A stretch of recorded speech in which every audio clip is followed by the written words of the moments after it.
আপনারা অত্যন্ত সম্মানীয়, আপনারা এতক্ষণ ধরে কি সুন্দর বসে আছেন, সবাই কি সুন্দর এক রঙের শাড়ি পরে বসে আছেন, মনে হচ্ছে যেন সবাই স্টুডেন্ট ক্লাসে। একটা বয়সের পরে আমার বাবা মা আমাকে বলতেন মানুষ বৃদ্ধ না হলে সুন্দর হয় না। তো আপনাদের এখন এমন একটা সময়, যে সময়টা আপনারা সবাই ভীষণ ছোট হয়ে যান, বৃদ্ধ মানুষ, কিন্তু বৃদ্ধ হওয়ার সাথে সাথে তখন মনটা একদম বাচ্চাদের মতন হয়ে যায়। আর আজকে আপনাদের ঠিক সেরকম ভাবে বাচ্চাদের মতন সুন্দর করে সাজিয়ে আপনাকে এখানে দেখুন বসিয়ে রেখেছি, কি সুন্দর লাগছে আপনাদের সবাই। আর তার থেকেও বেশি ভালো লাগছে যে আমি আজকে আপনাদের সকলের সামনে এখানে আসতে পেরেছি।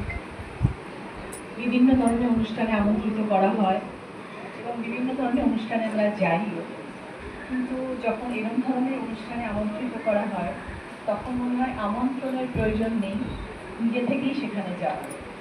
তো আমায় যখন বলা হলো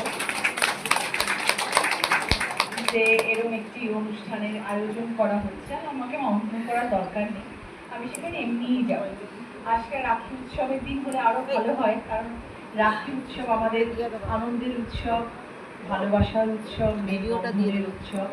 আর এরকম দিনে যদি আমি আপনাদের কাছে যাই তাহলে আপনাদের সাথে আমার বন্ধনটা আরো দৃঢ় হয়ে যাবে।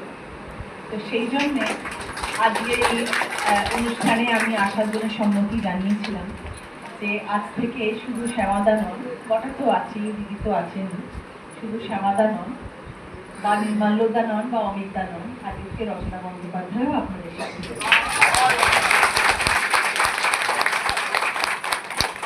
আপনাদের সাথে থাকবো, আপনাদের পাশে থাকবো, যখন যেরকম প্রয়োজনে ডাকবেন আসবো। এখানে কীর্তন হয়, কখন আপনাদের সাথে বসে কীর্তন শুনবো, তাই বিবেকানন্দ